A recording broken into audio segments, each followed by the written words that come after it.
امریکی محکمہ خارجہ نے متعدد ممالک پر نئی ویزا پابندیاں عائد کرنے کے لیے سفری پابندیوں کی فہرستیں تیار کرنے کی خبروں کو مسترد کر دیا اور افغانستان میں امریکی مشن کی مدد کے لیے اپنی زندگیاں خطرے میں ڈالنے والے افغانوں کو دوبارہ آباد کرنے کے عزم کا اعادہ کیا۔ ڈان اخبار میں شائع رپورٹ کے مطابق محکمہ خارجہ کی ترجمان ٹیمی بروس نے حالیہ نیوز بریفنگ میں اعتراف کیا کہ ٹرمپ انتظامیہ 20 جنوری کو جاری ہونے والے صدارتی حکم نامے کے تحت اپنی ویزا پالیسیوں کا وسیع پیمانے پر سیکیورٹی جائزہ لے رہی ہے۔ تاہم انہوں نے اس دعوے کی تردید کی کہ افغانستان ان ممالک کی فہرست میں شامل ہے جنہیں ویزے کے اجرا کی مکمل معطلی کا سامنا ہے۔ انہوں نے کہا کہ پہلی بات تو یہ ہے ایسی کوئی فہرست وجود ہی نہیں رکھتی جس پر عمل درآمد کا دعویٰ کیا جا رہا ہے۔ ٹیمی بروس نے وضاحت کی کہ ویزا پالیسیوں کی جانچ اور امریکی سلامتی کو بڑھانے کے لیے ایک جائزہ لیا جا رہا ہے کہ ویزوں کے معاملے سے نمٹ کر امریکہ کو زیادہ محفوظ رکھنے کے لیے کیا چیز مددگار ثابت ہو سکتی ہے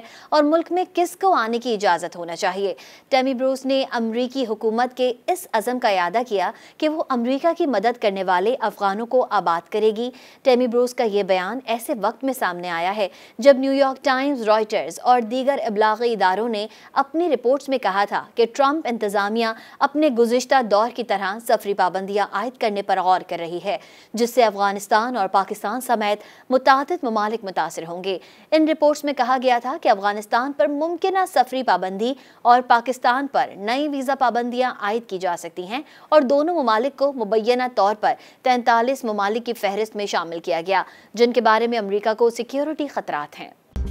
مزید نیوز اپ ڈیٹس اور ڈیجیٹل سٹوریز کے لیے سبسکرائب کریں ڈان نیوز پاکستان۔